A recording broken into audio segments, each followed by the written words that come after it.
एस्ट्रोलॉयर पंडित मोद Gautam, chairman वैदिक सूत्रम। मैं इस समय अपने सिद्ध कार्यालय में दयालबाग स्थित टैगोर नगर में कार्यालय में स्थित हूँ। मैं आपको कुछ रहस्यमय तथ्यों के बारे में बताना चाहता हूँ जो पिछले कई वर्षों से मैं अपने ग्रुप पर, जो मेरा व्यक्तिगत ग्रुप है, व्हाट्सएप ग्रुप है, उस पर मैं लिखता हूँ। तो लोगों के कुछ सवाल थे, उन सवालों के जवाब मैं इस वीडियो के माध्यम से देने की कोशिश करूँगा। कि मैंने ऐसा, हमारे शरीर के अंदर 7 चक्र होते हैं, जिसे हम कुंडली शक्ति के 7 चक्र बोलते हैं। क्योंकि मेरा 27 नक्षत्रों के सम्राट पुष्य नक्षत्र का जन्म है, गुप्त नवरात्रि का, आषाढ़ी का। तो मेरे 7 चक्र बचपन से यानी बाल्य पूर्व जन्म के संस्कार के अनुसार जागृत अवस्था में होते हैं।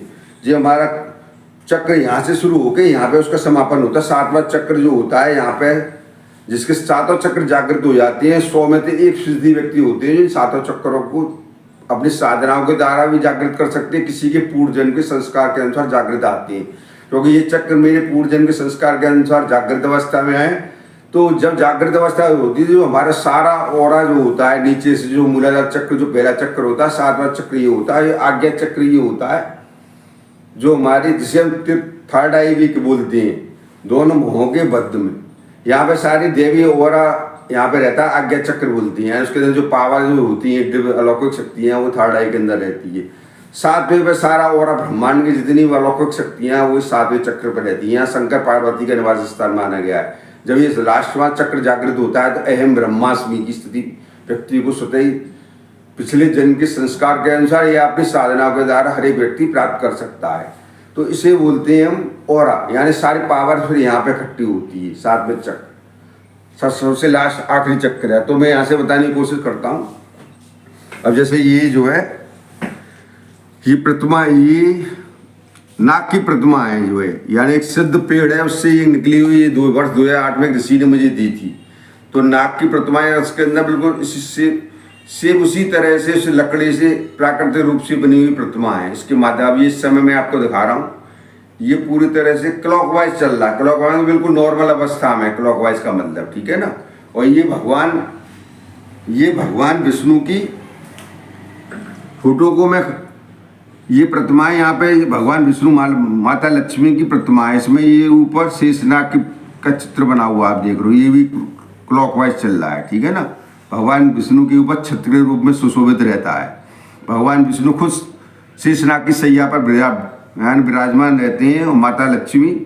तो ये नाग की प्रतिमा, ये नाग का चित्र है फोटो के माध्यम से, और ये नाग की जीवित प्रतिमा है। इसके अंदर शक्ति जागृत अवस्था में है, ठीक है ना।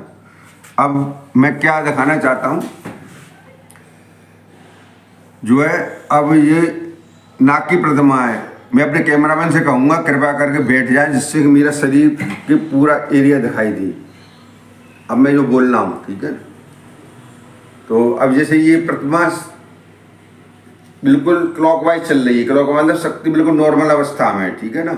अब मेरे अपने चक्करों को जागृत करके बताऊंगा इसमें क्या प्रतिक्रिया होगी, वो इम्पोर्टेंट है। तो मेरे शरीर का पूरा हिस्सा के माध्यम से, जैसे ये है, मैं लेफ्ट हैंड से करता हूँ, जिससे मैं, जैसे मेरा चक्र जब जागृत हुआ तो मैं अपने इसके ऊपर हाथ रखता हूँ। तो इसके अंदर अभी जो क्लॉकवाइज घूम रहा था, ये अब पूरी तरह से इसकी शक्ति जागृत अवस्था में आ गई। यानी मेरे ऊपर ऑरा अदृश्य रूप में मौजूद रहता है, जो सामान्य व्यक्ति को दिखाई नहीं देगा। लेकिन मैंने जैसे ही अपना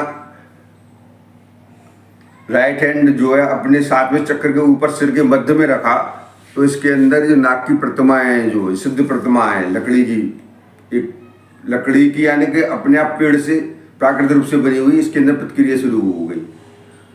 दूसरी तरफ ये हमने कैमरामैन से कहूँगा थोड़ा पास में आके दिखाए, जिससे कि मेरा शरीर, मेरा वो भी है, अब इस प्रतिमा के अंदर भी प्रतिक्रिया आ रही है, ठीक है ना। ये भी घूम रहा है और ये भी घूम रहा है जो है।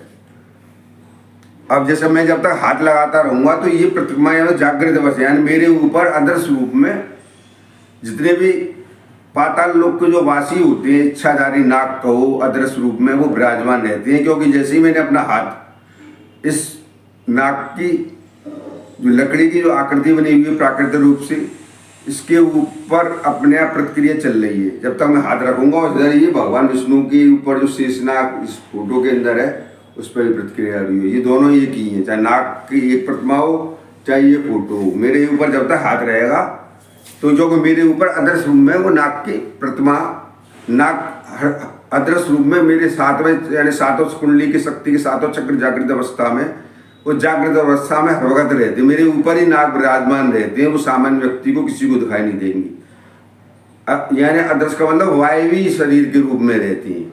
मैं कहीं भी चला जाऊँ, जब तक ये हाथ रहेगा तब तक ये प्रतिक्रिया होती रहेगी जो है।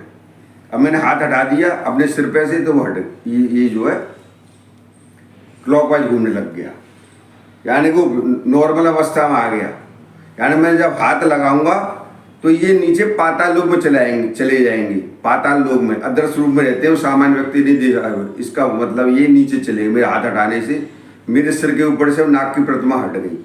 तभी तो ये पहले क्लॉकवाइज घूम रहा था, वो एंटी क्लॉकवाइज घूम रहा है। यानी कि जब मैं हाथ लगाऊंगा तो मेरे सिर पे से हट जाएगा मेरे हाथ। और मैं हाथ हर वक्त तो लगा नहीं सकता हूँ, और मैं नॉर्मली अब ऐसे छोड़ दूंगा तो वो क्लॉकवाइज घूमने लग गया है। ये और हाथ लगाने से एंटी क्लॉकवाइज घूमने लग गया। यानी मेरे ऊपर अदृश्य रूप में दिव्य लौकिक शक्तियाँ रहती हैं। नाग तो इस सब प्रतीक से भगवान विष्णु के ऊपर छत्र के रूप में जो शोभायमान है ये शेषनाग, उसके अंदर भी प्रतिक्रिया हो रही है मेरे ऊपर हाथ रखने से। और मैं हाथ हटा दूंगा तो शेषनाग की प्रतिमा भी नॉर्मल अवस्था में आ गई, यानी क्लॉकवाइज घूम रही है। लेकिन मेरे हाथ रखते ही सिर पे, क्योंकि मेरे ऊपर नागों की छत्र छाया रहती है। ये बात मुझे जानकारी तो मुझे बचपन से ही थी, लेकिन मेरी माता जी ने मुझे बताया था। और मेरे घर में भी अदृश्य रूप में किसी न किसी रूप में इच्छाधारी नागों का वास है।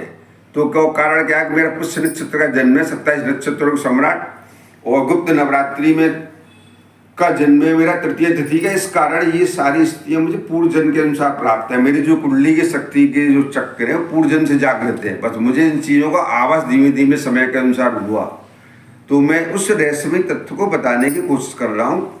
जैसे ये मैंने अभी नॉर्मल हो गया, जैसे मैं हाथ रखूँगा तो ये अपने आप प्रतिक्रिया है। मेरे ऊपर जो नाग अदृश्य रूप में विराजमान रहते हैं। जैसे मैंने हाथ ऊपर अपने सहस्त्रनाथ चक्र पे, 7वें चक्र पे रखा सिर के मध्य में, तो इसकी अंदर प्रतिक्रिया शुरू हो गई।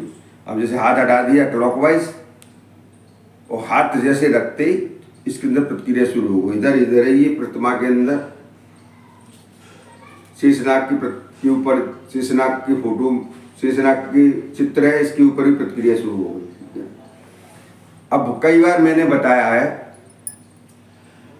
भाई, मैंने कुछ ऐसे रहस्यमय तथ्य लिखे हैं, उसको मैं आज ये प्रमाण करके आज उसको बताने की कोशिश कर रहा हूँ। जैसे भगवान विष्णु की प्रतिमा है ये, और ये माता लक्ष्मी की है। अब जैसे इस शेषनाग की अभी तो मेरी प्रतिमा यहाँ से दिखा दी, ठीक है ना। अब मेरा तृतीय नेत्र जागृत है कि नहीं है, ये एक महत्वपूर्ण प्रश्न है। लोगों को मैं लिखता हूँ तो लोगों को प्रमाण करके मैं उसको दिखाने की कोशिश कर रहा हूँ। अब ये भगवान विष्णु का, मैं अपने भगवान विष्णु की प्रतिमा है ये।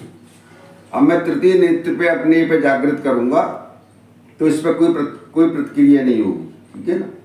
थर्ड आई पे किया, लेकिन जैसे मैं महालक्ष्मी के ऊपर करूंगा तो प्रतिक्रिया होगी।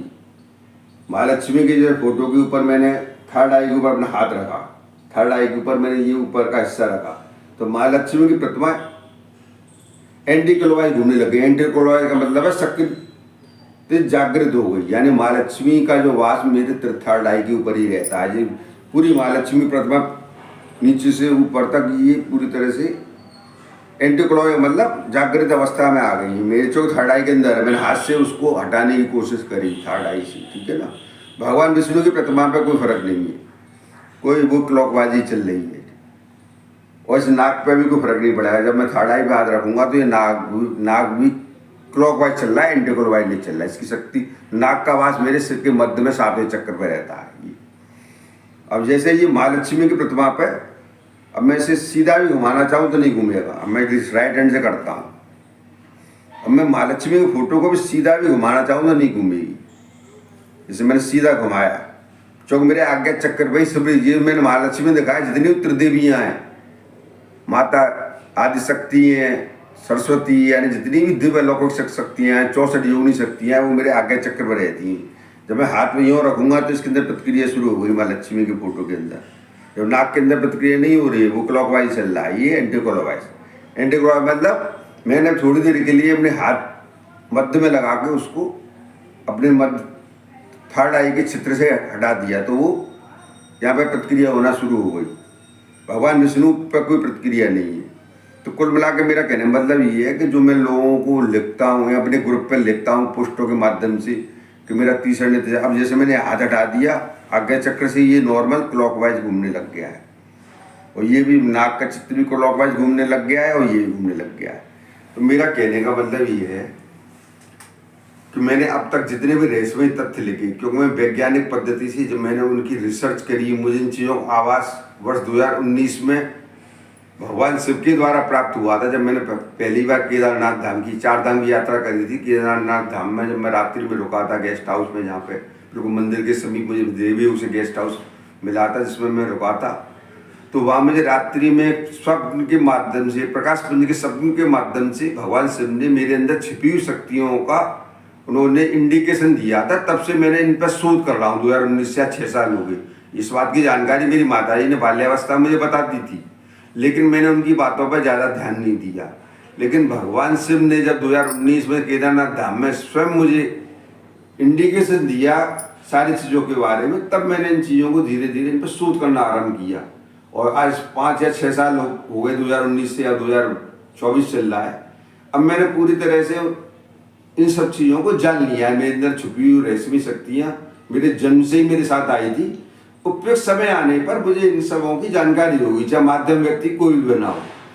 अब उज्जैन में 2016 में कुंभ का पर्व स्नान करने गया था। मेरे एक मित्र थे, पड़ोसी थे, मुझे आगरा के रहने वाले, उनके साथ। तो वह मैंने पहला स्नान किया था 22 अप्रैल 2016 को साधु संतों के साथ। क्योंकि मेरा देवी हो रहा था, तो अचानक ऐसा संयोग बन गया कि साधु संतों के साथ कोई व्यक्ति स्नान नहीं कर पाता, लेकिन वो मुझे साधु संतों के साथ शाही स्नान करने का सौभाग्य प्राप्त हुआ। मेरे साथ एक मित्र थी, मेरी पड़ोसी थी, वो भी मेरे साथ गए थे। तो स्नान करने के बाद मैंने अपने मोबाइल का कैमरा उन्हें एक साधु को दे दिया यादगार फोटो के लिए, कोई भाई फोटो खींच लें छपरा नदी के तट पर। तो उन्होंने साधु ने 3-4 फोटो खींचे। उसमें से एक फोटो के ऊपर से मेरा लाइट का ऑरा ऑटोमेटिक आया, अन्य फोटो में वो नहीं आया था। तो जब मैंने मोबाइल में अपना कैमरा देखा तो वो फोटो यूनिक था, यानी 7वें चक्र में अदृश्य असंख्य दिव्य अलौकिक शक्ति वाली लाइट थी। उसके बाद जब 3-4 फोटो और खींची थी, उसमें नहीं थी, केवल एक फोटो वो देवमुख से आ गई। वो एक इंडिकेशन ने प्रकृति ने दी होगी वर्ष 2016 में कुंभ पर्व में उज्जैन में जब अर्ध कुंभ लगा, शेष कुंभ लगा था। तो कुल मिला के जो मैं ये सारे रहस्यों को अपने व्यक्तिगत ग्रुप पर लिखता रहता हूँ, तो लोगों के दिमाग में कई प्रश्न होते हैं, वो मुझसे भले ही न कह पाए। उन प्रश्नों का उत्तर मैं इस वीडियो के माध्यम से, प्रामाणिकता के माध्यम से आज मैंने उसको देने की मन में अचानक विचार आया, तो मैंने उसको एक वैज्ञानिक तरीके से सिद्ध करके बताता हूँ। तो मेरा कहने मतलब ये सारी चीज़ें क्लॉकवाइज चल रही। जैसे मेरा हाथ रखेगा तो प्रतिक्रिया शुरू हो जाएगी। वो मेरे ऊपर हर वक्त 24 घंटे इच्छाधारी नाग जो होते हैं, जितने भी नाग हैं पाताल लोक के वासी, वो मेरे सिर पे अदृश्य रूप में वायवी शरीर में रहती हैं। ये किसी को दिखाई नहीं देंगी। अब मैंने प्रतिक्रिया का, जैसे मैं हाथ अपना ऊपर रखा 7वें चक्र के ऊपर सिर के मध्य में, तो ये नाक की प्रतिक्रिया एंटी, में से सीधा भी करना चाहो तो सीधा ही नहीं हो सकती है। ये एंटी क्लॉकवाइज यानी शक्ति इसकी जागृत हो गई, यानी मैंने यहाँ से हटा दिया तो इसके अंदर प्रतिक्रिया शुरू हो गई। वही यहाँ इस प्रतिमा में हो गई है ना।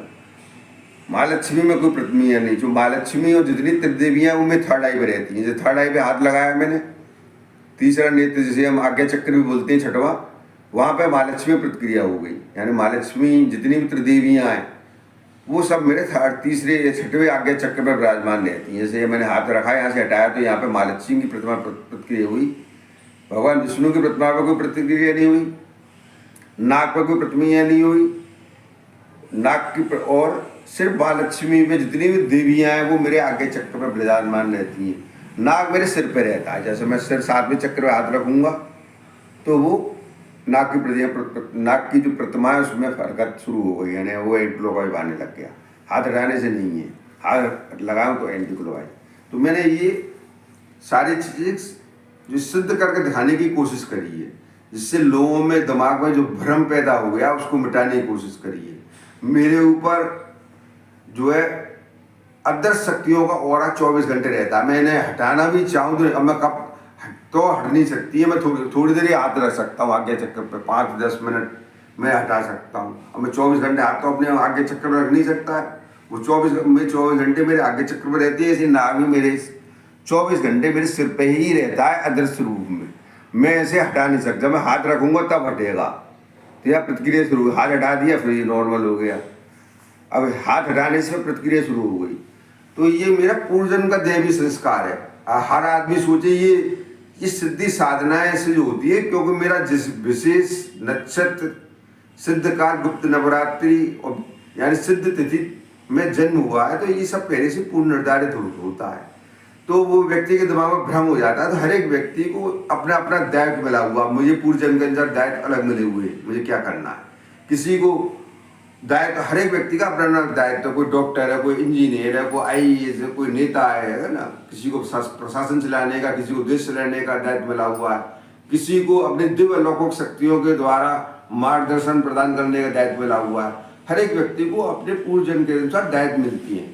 तो मैं जिन सारी चीज़ों को मैं आए दिन लिखता रहता हूँ अपने ग्रुप पे, जो भी मेरे में विचार आता है दैवी शक्तियों के माध्यम से, उसको आज मैंने वैज्ञानिक पद्धति के द्वारा बताने की कोशिश करी है, जिससे लोगों के जो मेरे जितने भी ग्रुप के सदस्य जुड़े हुए हैं उनका भ्रम दूर हो सके जो है।